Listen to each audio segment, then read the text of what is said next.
So let's go ahead with Qt events and see the difference of events to signals and slots and when we use what. So, talking about event processing. Typically, your user interface is event-driven, and all the events are handled in your main event loop, which is called with qapplication.exec.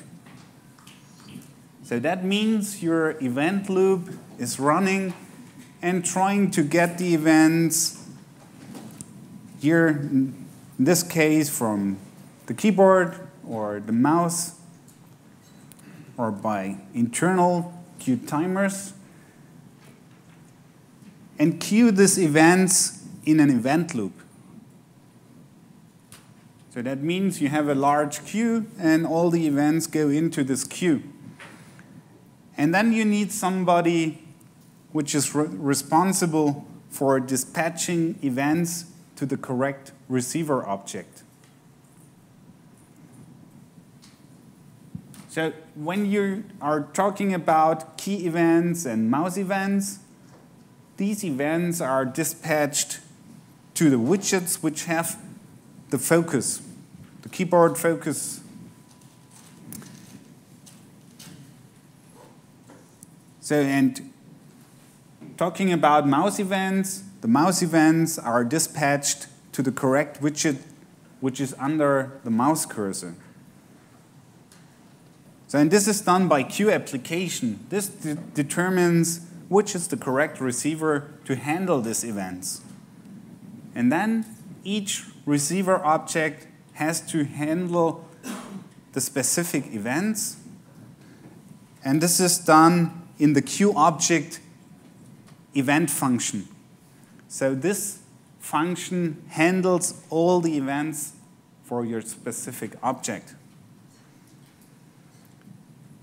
And then the event handler gets specialized. So mouse events go to the mouse press event or mouse move event or mouse release event handlers. And keyboard events, for instance, go to the key press event handler.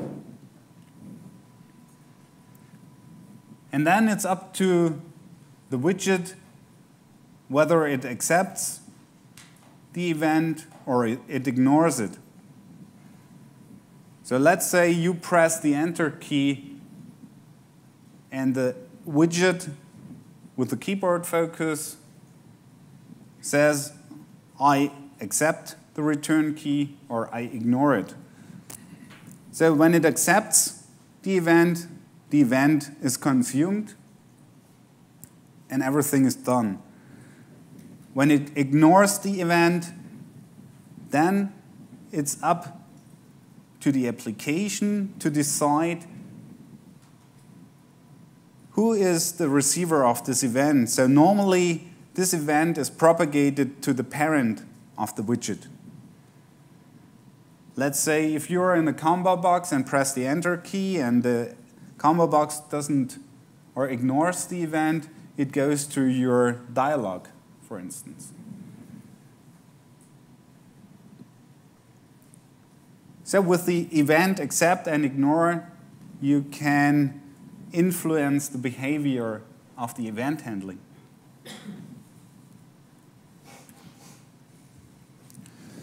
So and here is a short example about the close event. So the close event is called whenever your widget is about to close. And then within this close event handler, you might bring up a message box. Do you want to save or not? And if he wants to save it, you can write your settings and accept the close event so your widget is closed normally. But if you ignore the close event, that means that the window is still alive and is not going to be closed.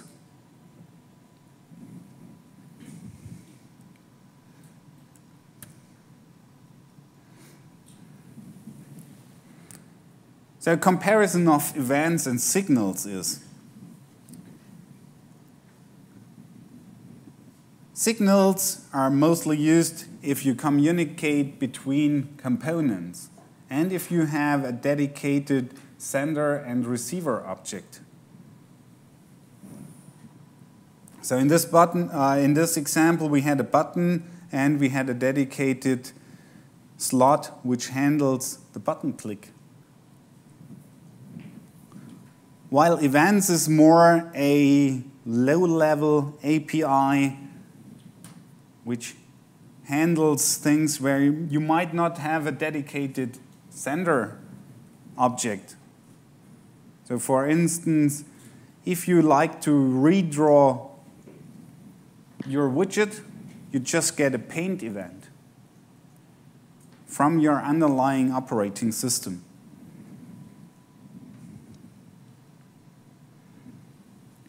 So event is more low-level functionality, and signal a slot is more a high-level communication.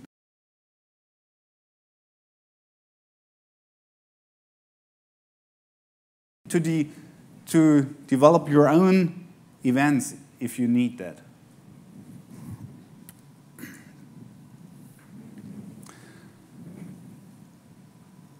So that was the rest of the first session of the morning. And now we go ahead with the core classes. The core classes is the classes we normally need for all of our applications. So of course we need string handling, and the class handling all the strings is of course QString. This is completely Unicode aware. So you can also use regular expressions with QStrings, and it has a large set of API functions.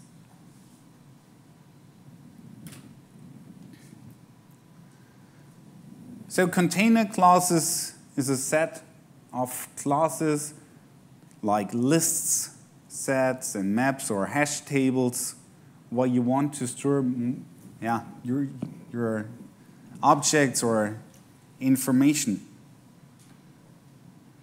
Then we see how to deal with files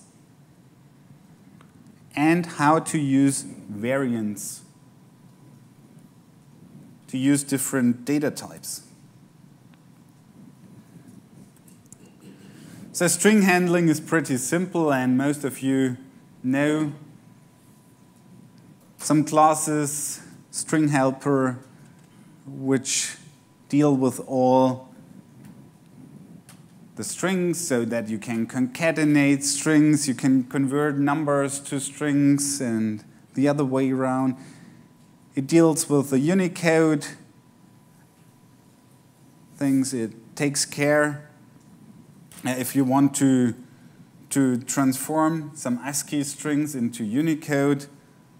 So you just have to specify the correct encoding, and then you can transform one string into another string.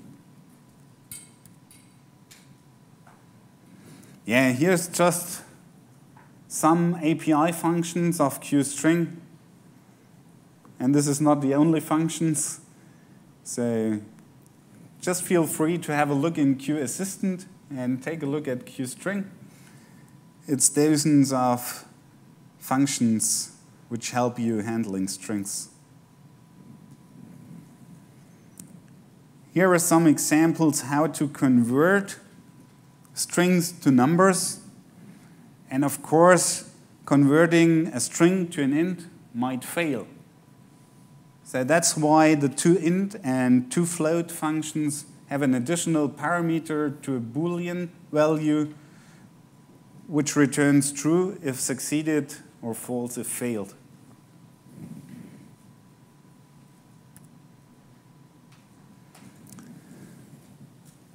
So a really nice thing about QString is that you can use some arguments.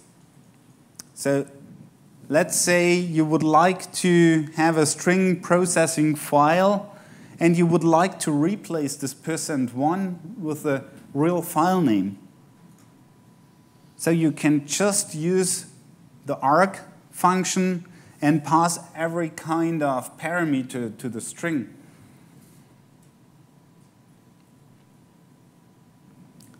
So this integer will be replaced in the %1, the total will be replaced to %2, and so on.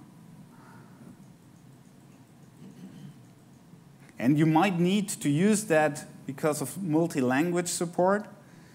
Maybe in French, the order of the arguments is the other way. So in French, maybe this is something %2 and then %1.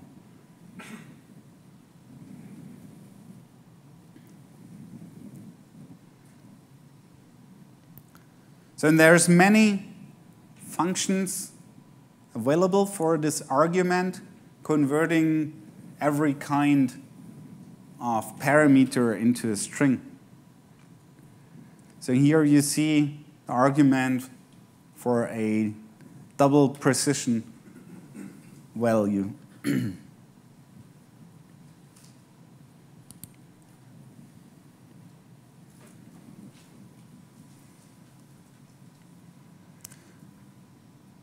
So sometimes you need to convert your strings into byte arrays. Let's say if you have a TCP connection and you would like to transfer the raw data bytes, you can convert your strings into byte arrays and access the pointer of your byte array and just stream it to your socket if you want.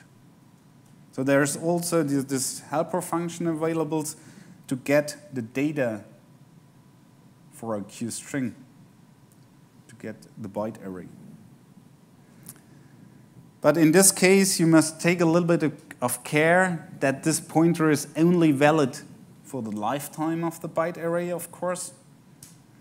And yeah, you should not copy these pointers.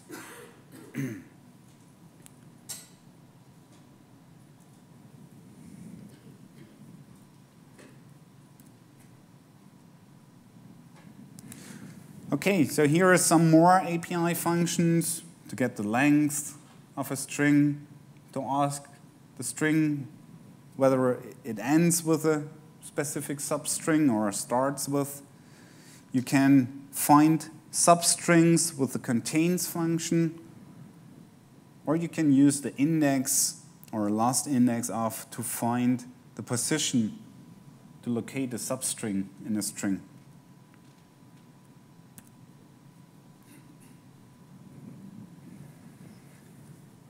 Then you have helper functions to convert strings to a string list.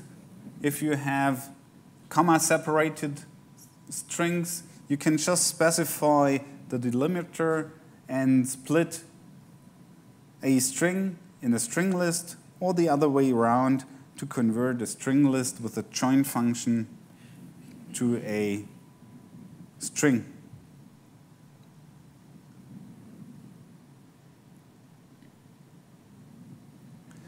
There are some additional functions available for replacing substrings or filtering strings. So that's, yeah, normal day work handling QStrings.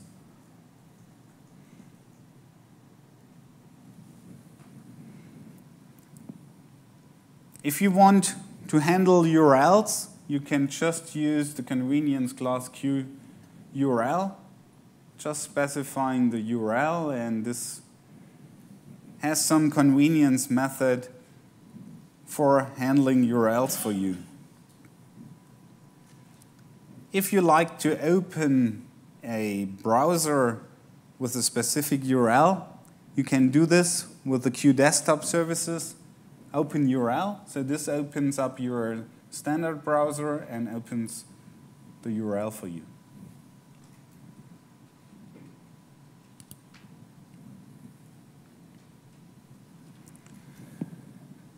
So here is a short slide about regular expressions. So whenever you like to use regular expressions, you can use the class qRegExp, and you can do all the regular expressions with qRegExp.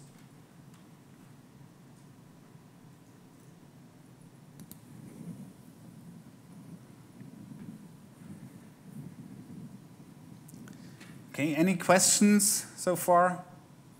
Anything missing?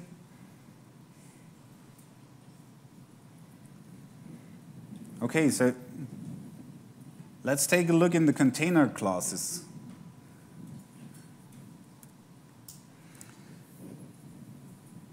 So the easiest class for a container is a QList. It's just a sequential order of the templates you would like to have in your list. So for instance, a QList of type QString. So there's many other container classes available, like a linked list, a QStack, or a queue. So first of all, whenever you try to use a container, you have to think about, what do I really want to have? Is it just a simple list, or is it more a queue or a stack? Or do you have an associative container where you have a key and a value pair? For instance, you have a QMap, which is like a dictionary. You just have a key, and in this case, the key is of type int, and the value is of type string. And you can store this key value pairs in a QMap.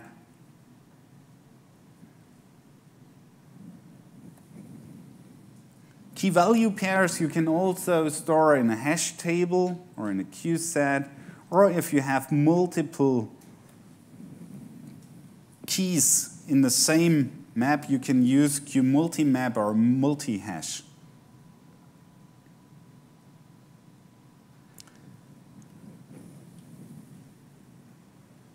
So, is there any one of you using STL lists? So if you're familiar to that, you can use that. And there's also functions available for you to convert STL lists into Q lists and the other way around.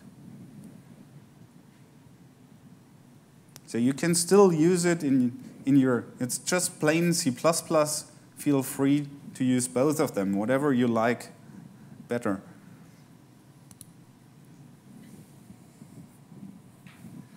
So let's take a look at an example of a simple string list. We just fill some values in the list using the streaming operator. Less than streams these values into the list. And then we can access the list elements with the bracket operator, and everything is zero-based. So list of 1 will return the string 2. And then we can iterate over the list just with a loop for int I is equal 0 and I is less than list.count. And then we can access all the elements within the list.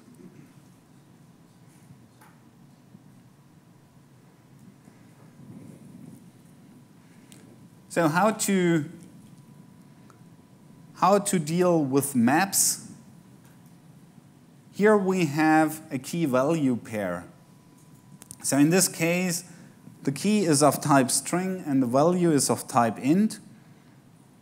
And we just create some entries where we say map of Norway is equal 5, map of Italy is equal 48, which represents the population of these countries. And then we can ask the map for the key France, and this inserts a key if the value does not exist. So you have to take care that all these containers create a default object when you try to access it. So if you want to avoid this default construction, you first have to call the contains function. So if map contains Norway, then you get the value of Norway. That prevents a default value for Norway to be created.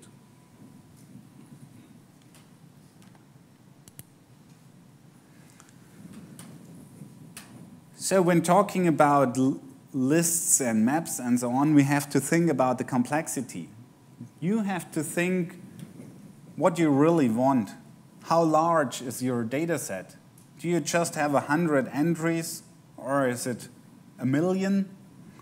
And do I need fast lookup or fast inserts? And then you can decide what kind of container class you can use. Maybe for fast lookup, you would like to use a hash table.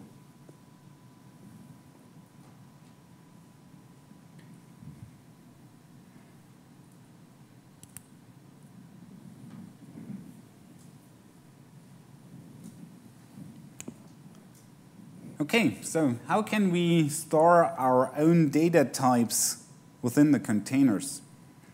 So let's say we have a class contact and we would like to store these contacts within a list. So this class must be an assignable data type. So what does this mean? It means we have to have a default constructor, copy constructor, and assignment operator, so that all the list handling can deal with copying the members or copying the items. And if you do not supply these things, most of the constructors are provided by C++. But you have to think about what happens in the background.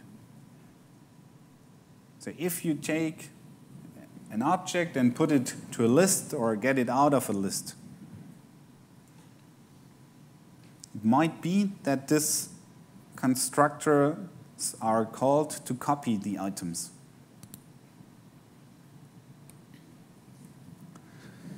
If you're using QMaps, you need some additional information about the key, because the keys are sorted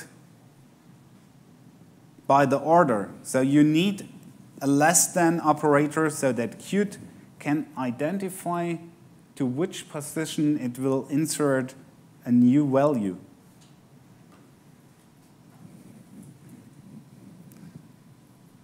So when you use this data type in a QMap or a hash or another associative container, you must implement the less than operator.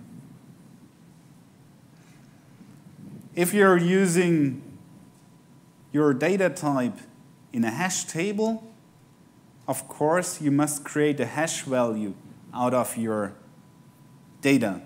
So in that case, you have to supply a QHash function to convert your data type into a hash value.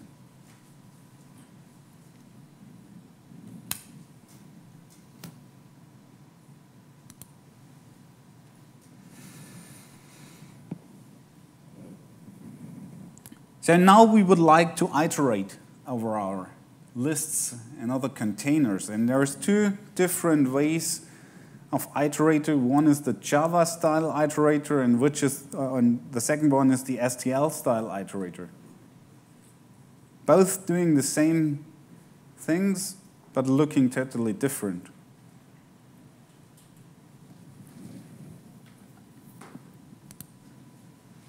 So let's take a look at the Java-style iterators.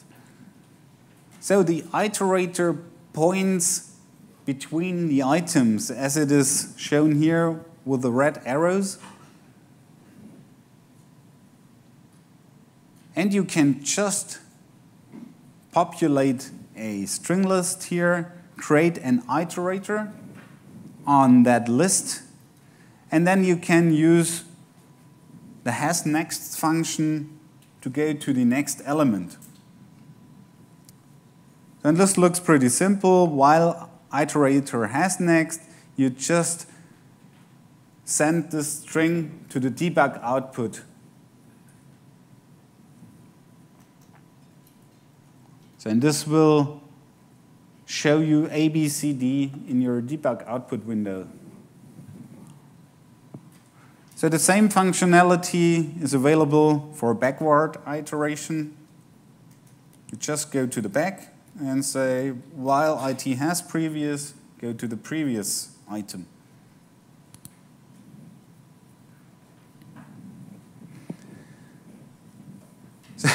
So now it's even getting worse. We have different iterators for read-only access and modifying iterators. So there is additional mutable versions available whenever you want to modify the data within your list. So it's the same thing here. You just create a QMutable list iterator, and now while iterating over your elements, you can modify your underlying data.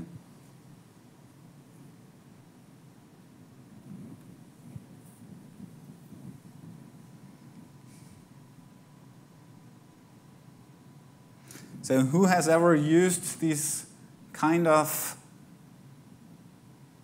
container classes before? Is it all new to you? Okay. So let's take another look in the creation of a QMap with the key of type string and the value also of type string.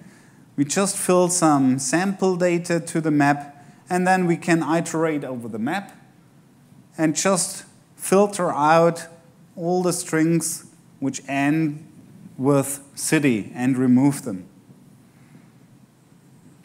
And the result, of course, will be that Guatemala City and Mexico City will be removed.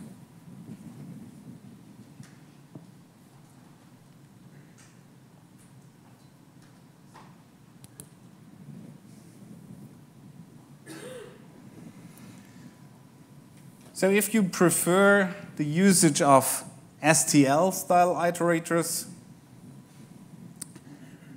this works as follows. So in that case, the iterator points to an item.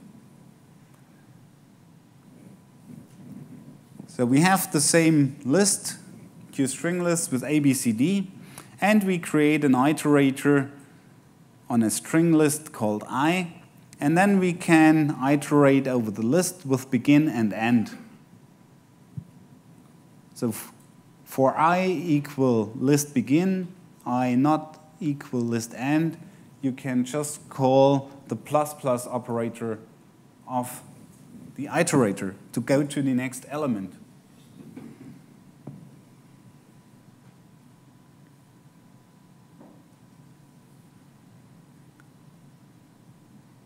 Okay, so there is a backward iteration shown here where you can modify your data. The same what we have for the Java-style iterators is also available here. We also have a const version available for our iterators using the const underline iterator. So if you just have read-only data, you use const iterator. If you want to modify your data, you use the normal iterators.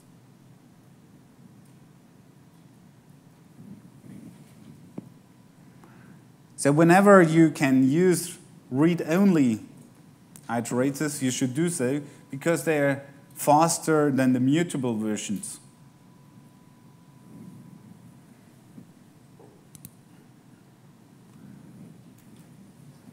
And there is a very nice keyword available, the foreach macro.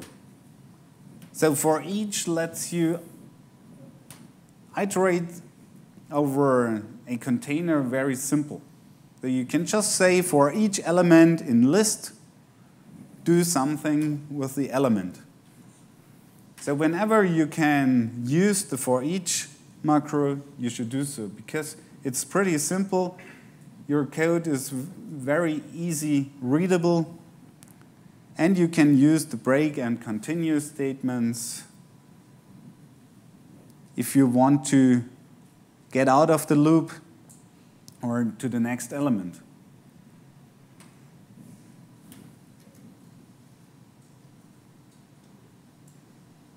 But the foreach macro, you have to take care. It's not possible to modify the items while you iterate over it.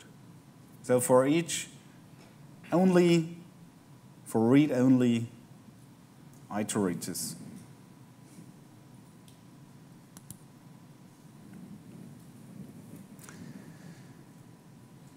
So talking about algorithms, I would go over this chapter very quickly until you stop me. Normally you can use the Qt built-in algorithms and you don't have to take care about specifying your own algorithms. But whenever you want to do so, you can do it. You can override sorting behavior, finding, or copying. But normally everything is done by Qt correctly. But especially if you are in a multi-threaded environment, you might have a very good algorithm for multi-threaded search operations or sorting operations. But this goes then very deep into the multi-threading and Qt concurrent programming. But just keep in mind, whenever you need that, there is a way to do it. Okay, here is an example how to override the less than algorithm for a case-insensitive sort. So this will sort the list with this overwritten algorithm.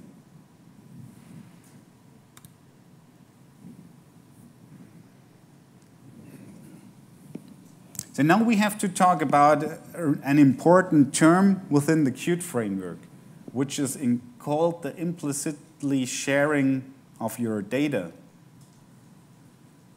Because this is something which is built in Qt containers, and you have to understand what is happening behind the scenes. So let's say you have a container with a lot of data in it. And you now take an element out of your container and you want to copy it to somewhere else. So it would be very memory consuming to copy large data sets, and you don't really need that. Let's say you have large bitmaps. Some megabytes of bitmap information, and you're on an embedded target where main memory is very restricted. You don't want to copy the complete pixmap all the time.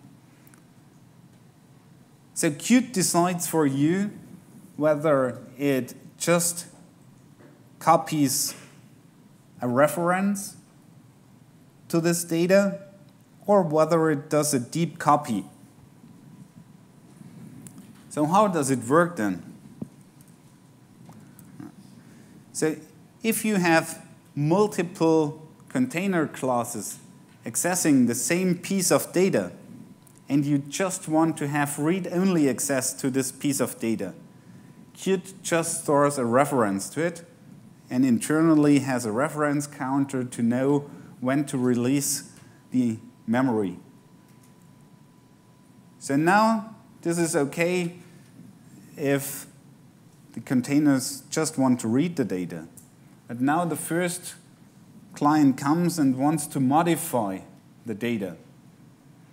Then Qt knows about that and detaches this piece of data, does a deep copy, and then the client who wants to modify the data has an own copy of the data. So that's called copy on demand. You just detach it, create a copy, and then you have your own data, which you can manipulate.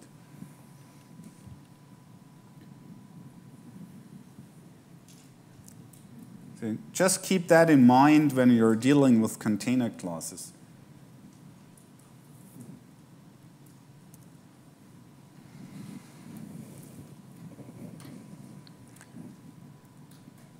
Okay. Any questions to the containers? Because I think you need some practice with the containers like lists and maps. Okay? Can you bring the microphone? Well, okay. Yes, just a small question concerning these mutable iterators in Java style. You showed us an example where you removed specific items from a container while traversing over this container. Yes. And on the next slide, using these STL iterators, you had another example where you modified elements in the list, but you did not remove it because I think it's due to the fact that removing while iterating over an STL container is a quite intricate task.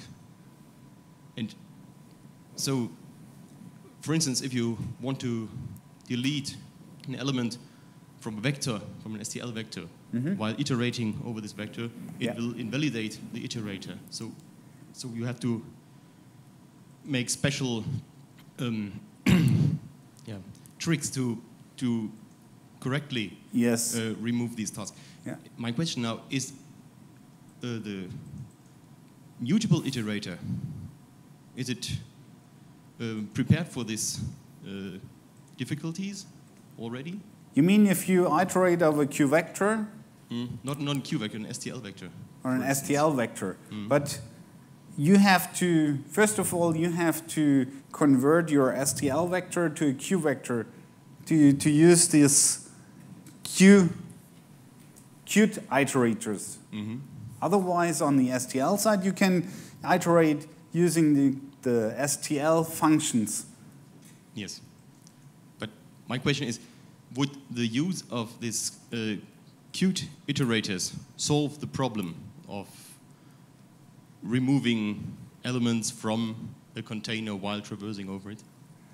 Yes, I think so. And would solve the problem if you of use the invalidating mutable iterators. versions, you can remove the elements, and Qt takes care that while traversing over your containers, everything is handled correctly.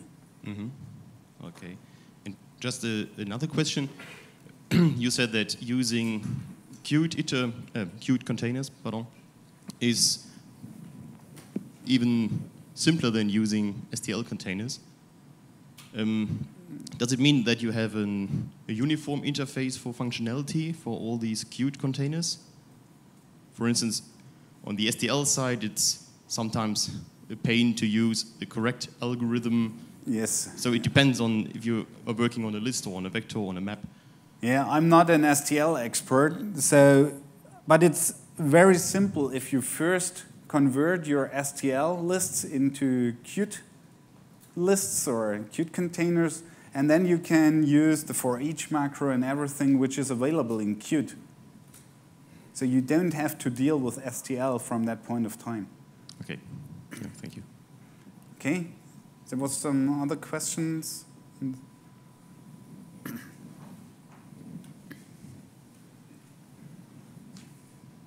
Yeah, so I got one question for comprehension that was about the find function. And you told us that you needed to overload the less than operation. That means just that you derive a class from QList or QMap something. Yes. And you have to override this function, the less function. The algorithm functions. The algorithm function. Yes. You mean that? You have to specify the correct algorithm for your for sorting. For qsort or qfind. Yep. So, and you have to specify this specific data type. Okay, that means I have derived a class from that one, from any vector or list class. You define your own data type, and then you define the algorithms for this specific data type. Okay. And then you can use it within the Qt containers. So it's only overloading the compare function. Yes. Okay. That was the first question. And the second question is about the foreach macro.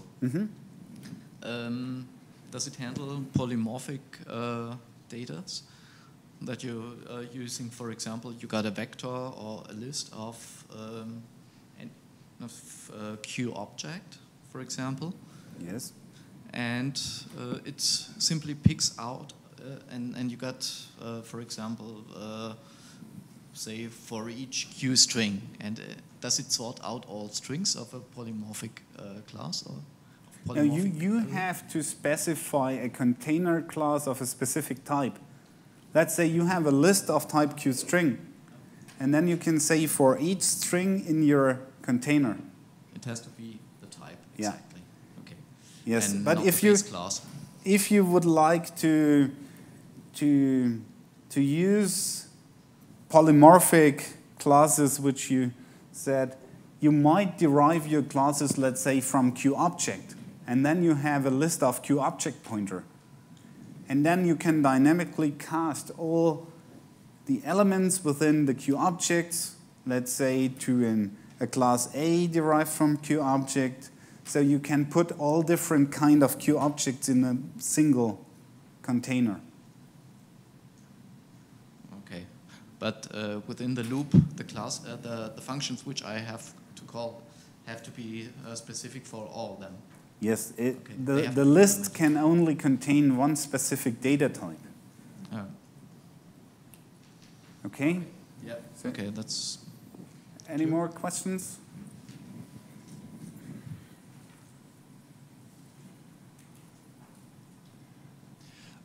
Can I avoid the detaching of an object? So if I make a shell copy of an object and I make changes there, and I want to avoid the detaching somehow. Yes, there is some special macros available which you can specify within your header file, so that you can influence the behavior in this implicitly sharing. Because sometimes it may be useful to make changes to all of the references. Yes. And then, okay. Okay. So let's proceed with file handling. I think file handling is pretty simple and very common to all of the operating systems. So the class which handles files in Qt is QFile, and QFile is just a subclass of QIODevice. So it inherits all the functionality of an I/O device, and it really doesn't matter where the file comes from. So normally you open a file or create a new file using your API functions, and using Qt you should use the Qt functions for the files so that you're cross-platform. You can target multiple platforms with the same API. So if you're using QFile, you can do everything. And then you can decide whether it's a text-based file or if it's a binary file. And therefore, you can use the QTextStream and QDataStream to stream the data in and out of your file.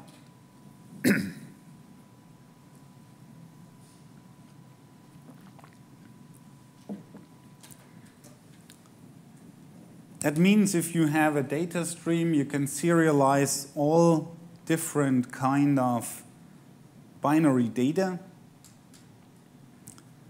And the data stream will take care about everything which is operating system specific, like the byte order, if it's big endian or little endian format.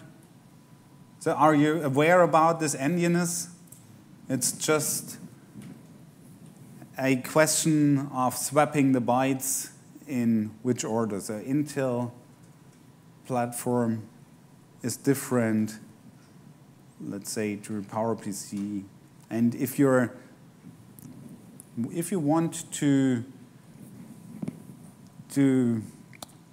transfer some data over a socket, you have to take care about this endianness. And QDataStream will automatically take care of this to serialize the data stream correctly.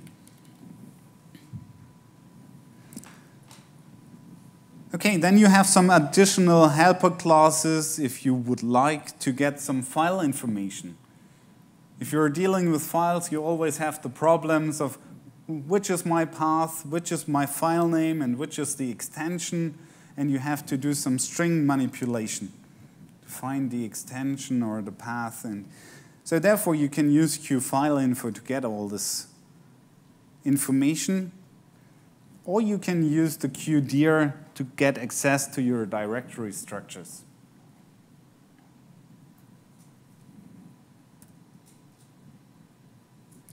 So here is a short example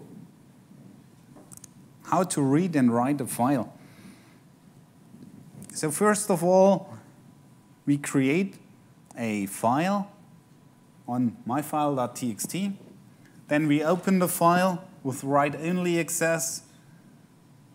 Then we create a text stream on this file, and we stream some data into it. So pretty simple how to stream different data types into the file. You just use the streaming operator. So reading the same file is also pretty simple. We just create the file again, then we open it with read-only access. We create the text stream again, and then we are using the streaming operator to get the data out of our file and put it into a string and a value.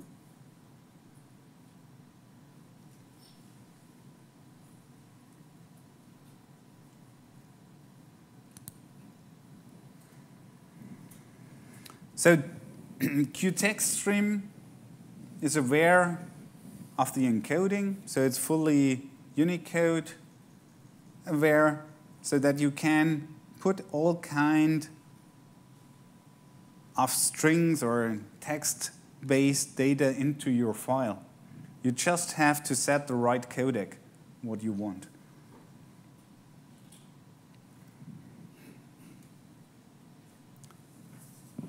Then you have some additional functions for reading the data. Let's say if you want to read a complete file, there is the read all method, which just reads all the data into a qbyte array.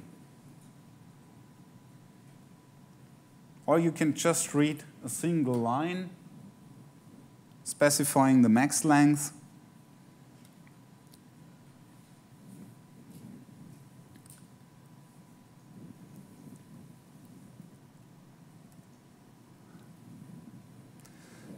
Then with the QDataStream class, you can use this to serialize binary data. So it's the same or nearly the same API.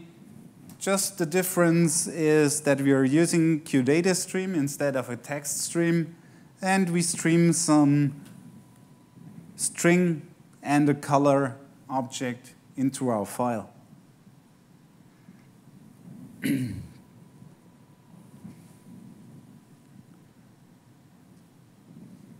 So QDataStream can serialize lots of different classes into your files.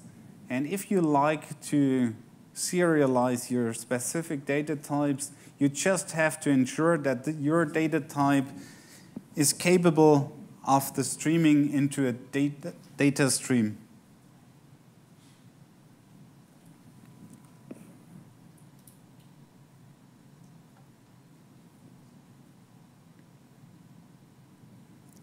So, and since QFile is derived from QIO device, and QTCP socket is also derived from QIO device, the API of a file operation and a socket operation is more or less the same.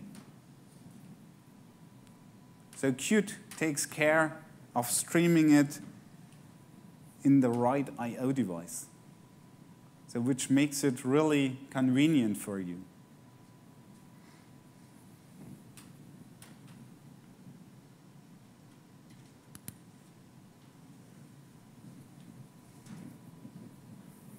So there are some additional convenient methods available dealing with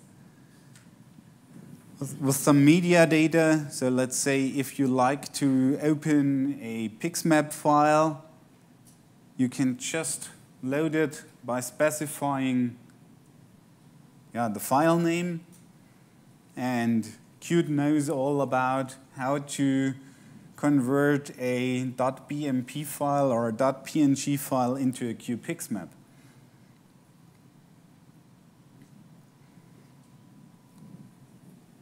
So there is additional dialogues available to get a file name, to open or save a file, which you all know. If you press File Open or File Save, you get the system operating specific dialogues.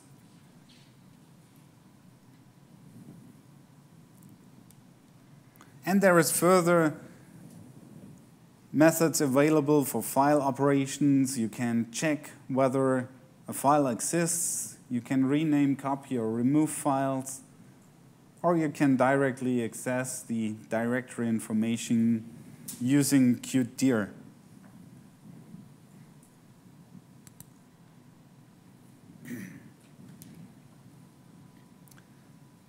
Any questions to the file handling?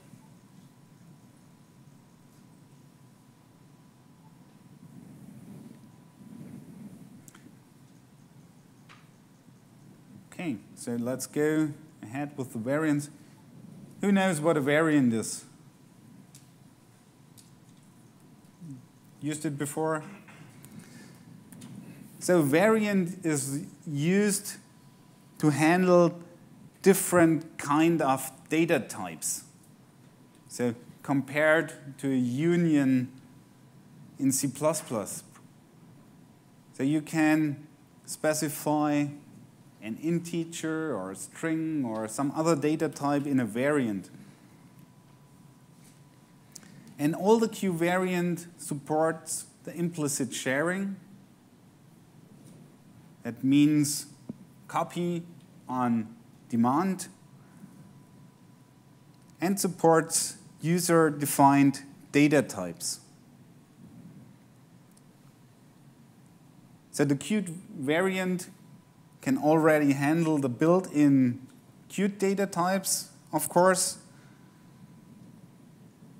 Of course, you can construct a variant of a type int, here in this case equal 42.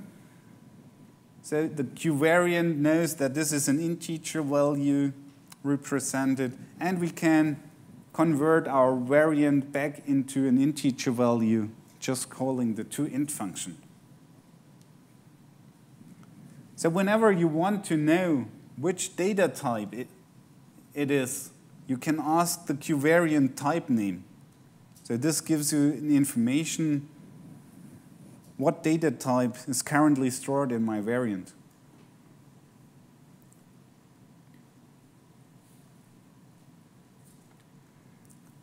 And then we can, of course, define our custom data types, which we can put in a variant. So let's say we have a QColor, which we store in the variant. So we just call the setValue function and give it a QColor object. So this gets transformed in a QVariant. And whenever we want to convert it back, we just say variant.value and then give it the type.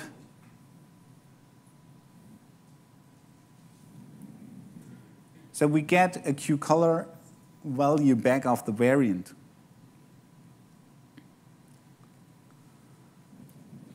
And in this case, the type name will be QColor.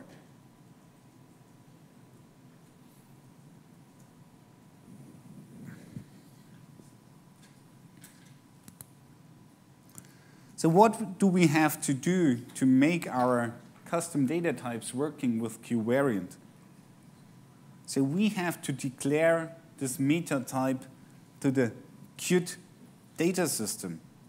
So whenever we define a class in a header file and we want to use it in a variant, we should call the QDeclare MetaType for this class, so that it's available for QVariant. And then QVariant knows how to transform this into a QVariant and out of a QVariant into the custom data type again.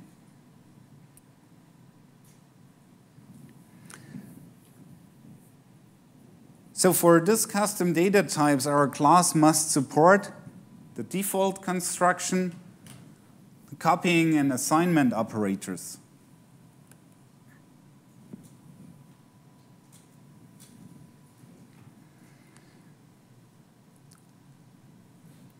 So, and one more hint is that you should define this macro QDeclare MetaType in the header file after your class definition. So just do it once in your header file.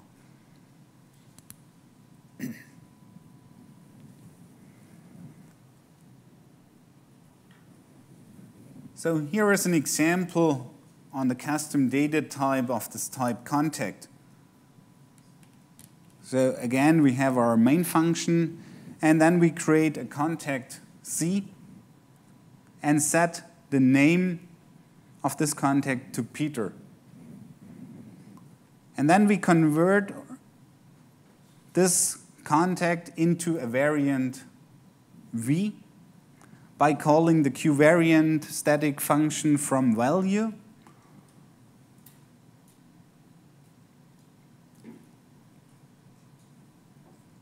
And then we can try to instantiate a second contact, C2, and give it the value of V converted to a contact. So and then, of course, our contact 2 is the same as C, and when we call a QDebug C2 name, the debug output is Peter.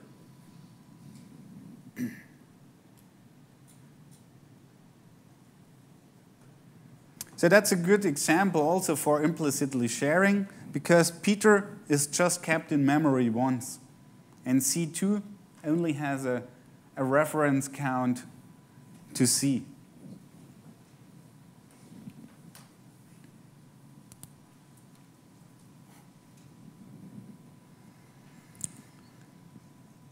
So there is additional functionality available whenever you like to create your dynamic objects at runtime.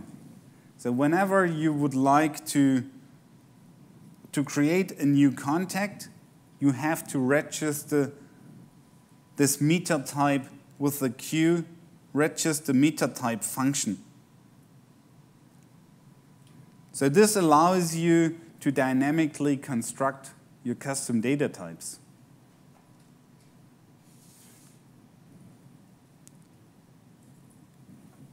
So keep in mind, the qdeclare MetaType is only needed if you're copying your custom data types to variants. That is enough. But if you want to construct it dynamically, then you need to call the qRegister MetaType once within your code.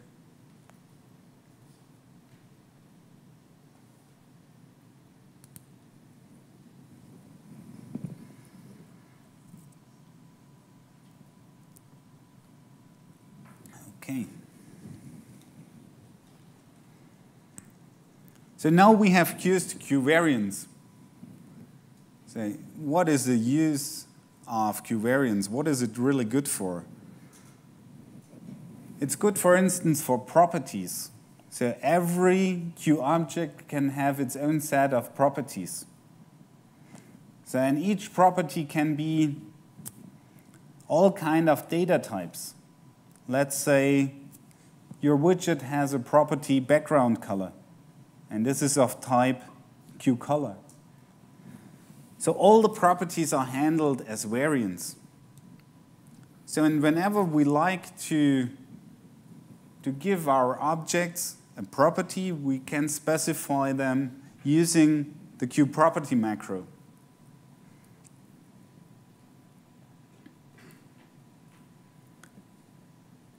Okay, then we have to specify the type. Let's say we have a property name. So the type is QString. Then we can specify a getter and a setter function to access the property. And there is some further optional parameters available for properties, like a reset function to reset it, or a notify signal whenever you would like to know about the data changes of these properties. But the main thing is that you have a property of a type and you have a getter and a setter function. So and then, once you have defined this within your class, you can access the QProperty system. You can say, the object, give me your background color just by calling it by name. You can just say property of the string background color. And then the QObject will resolve the name background color to the specific getter function and return the QColor object for the background color.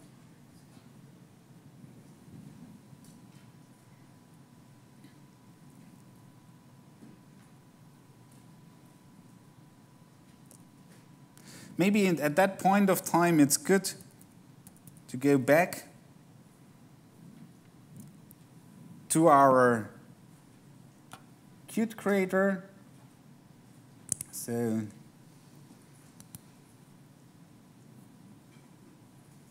let's just prepare something for you.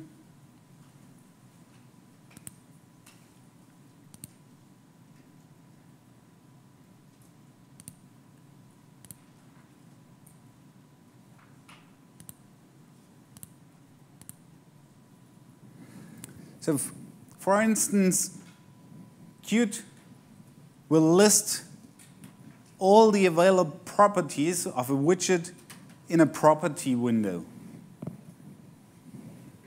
So don't get confused about the rest. We will see this later on when we discuss about the Qt creator. But here is a list of all available properties within our property system. So it says the QObject has an object name. And the QWidget has many, many properties here. And everything is displayed in a list. And the QDialog has some Boolean properties which we can check and uncheck. And We have all different kind of properties here. We have a font, for instance. And if we want to modify a font, a special font selection window comes up. So all the different properties with different data types.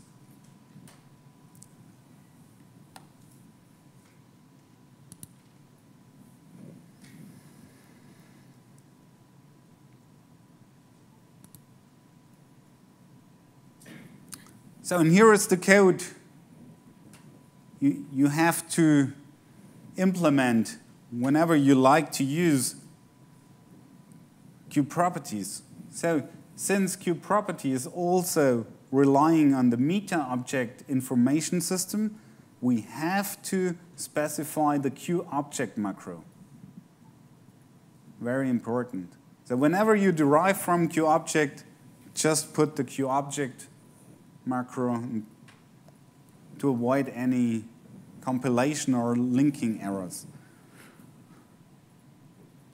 And here in this case we have 5 properties specified: ID, name, and address, all the 3 of type string, the getter, the setter methods, and then we have 2 read-only attributes just specifying a getter method.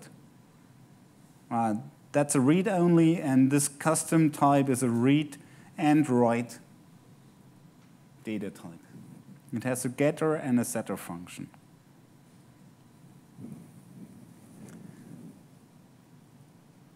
So it's even more convenient if you want to use special enums.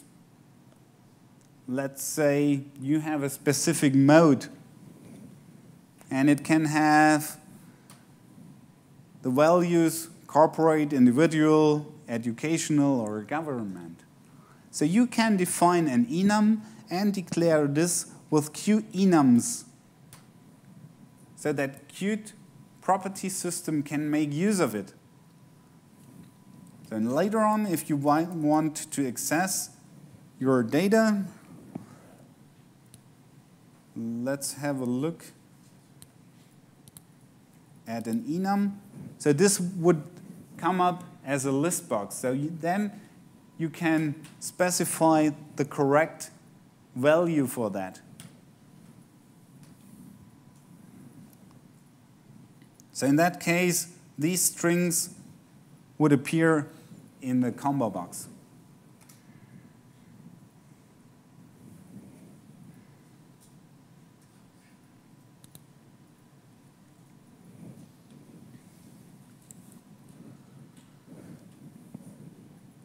Okay, so how to use properties from within your source code? You can just access it by name. You can just set a property, and then you specify the property name and the value for it.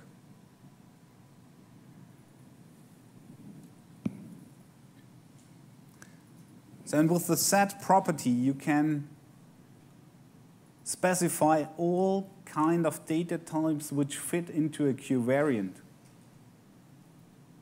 So the second parameter is of type QVariant. The other way to read it is you can access the property by name. For instance, the property address is returned as a QVariant. And then you can check whether the variant is of the correct data type or not.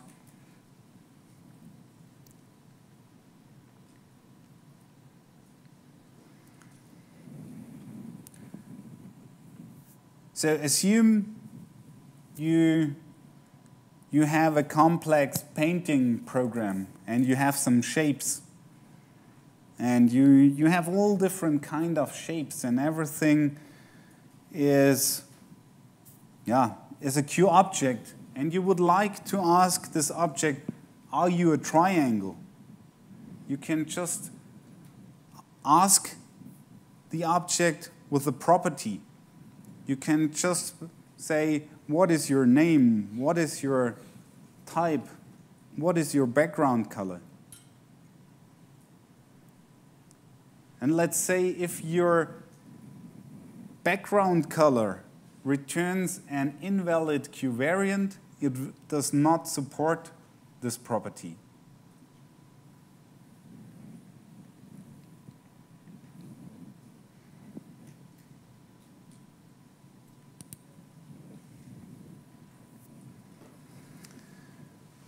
So here is a short source code how to get the list of properties.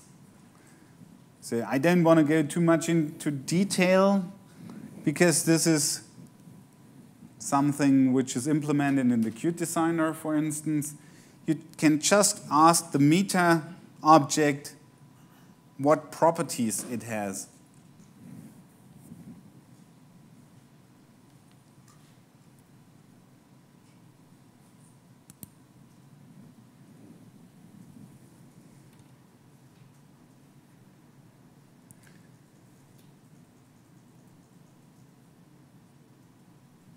Okay, then we can make use of our QApplication object on how to set special properties of our application. So for instance, if you like to create your own application, you can specify your organization name and the application name and organization domain, and these special properties will be used, and we will see that later on, for special settings.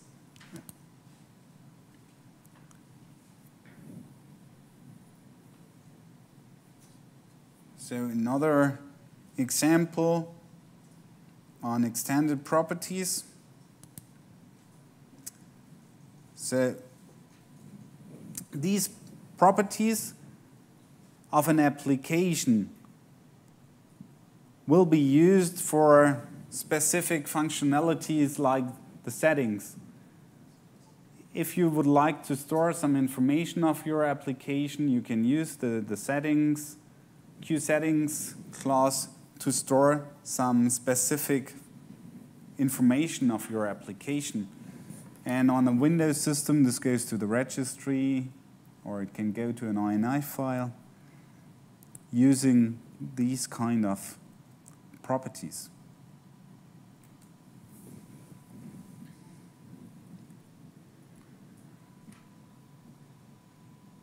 Okay, so any questions?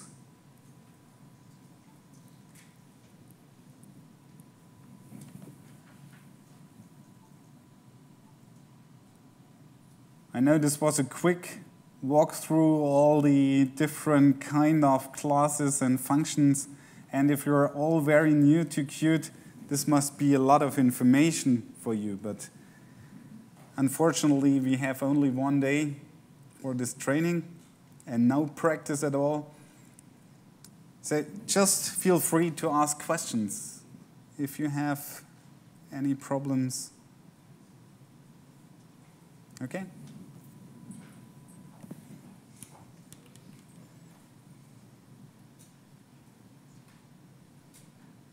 I still didn't get the main advantage of the properties. Is it to make it better fit into the designer and tools like that?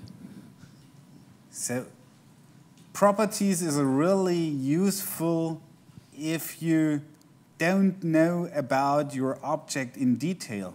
So if you exactly know what object you have, you can directly call the getter and setter functions, of course. But if you want to have a more generic interface which might change, and this object is supporting a background color and the next one is not supporting it. So then you can make use of the property system to dynamically ask at runtime, do you support a background color? It might also be very useful if you're using the plugin system of Qt. Let's say you have an application and then you have some dynamically loaded plugins, and you would like to write some code which is working for all different kind of plugins. Then you can can ask your object in this plugin, do you support this, by using the property system.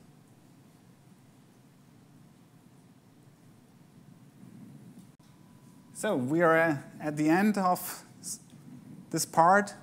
So if there's no further questions, I would say we make a break here. Okay?